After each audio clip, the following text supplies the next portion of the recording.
Bank of Australia has cut the cash rate from 0.25% to an all-time low of 0.1%. In this video, you're going to find out what the rate cut means for property prices, how it's going to affect home loan affordability, and what the future looks like for interest rates. Are we headed for negative territory? You're going to find out in this video. What does the rate cut mean for property prices? Interest rates have been a massive driver for property prices over the last 2 decades. Over the 2011 to 2016 period, the Reserve Bank cut the cash rate from 4.5% to 1.5%, and the national median dwelling price increased by 60%. The research found that 1 percentage point reduction in interest rates boosts property prices by about 8% in the following 2 years. That is outrageous. Now, the low interest rates aren't going to be the only thing to affect property prices. You've got to take into consideration consumer sentiment, which has been turning around. The fact that lower interest rates can boost cash flow for borrowers, meaning you can effectively borrow more with the same amount of money and potentially give borrowers the option of taking out more debt.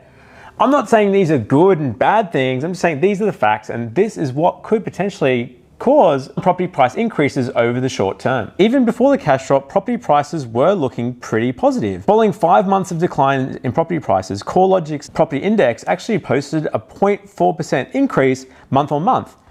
So it's not looking too bad. What does the Reserve Bank interest rate cut mean for homeowners? Now, I'm going to start this with a massive but. The Reserve Bank has cut the cash rate by 0.15%, but this doesn't mean that the banks are going to automatically pass this on.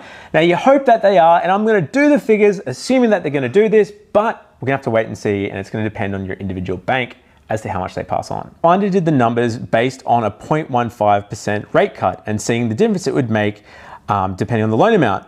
And as you can see here, they're saying, well, on a $479,000 loan over 30 years, you can save almost $15,000. $495 a year, which works out to be about $40 a month. So $10 a week in the pocket is pretty good, but is it really going to move the needle for lots and lots of people out there? We'll have to wait and see. Which brings me to my last point. What does the future look like for interest rates? Are there going to be further cuts on the horizon? Philip Lowe, the governor of the Reserve Bank, came out a few weeks ago and said that his plan is to stimulate the economy through quantitative easing, and the way that they're going to do that is through fixed rate mortgages. End result of this is that we're seeing a lot of banks with 2 and 3 year fixed rates in the low 2%. And so it looks like that this is the way that they're probably going to try and stimulate the economy and the home loan market by offering some really cheap fixed rate money rather than reducing that cash rate much lower than the 0.1% that it's currently sitting. That's it for today, guys. I hope you liked the video. If you did, make sure you like and subscribe, and catch you next time.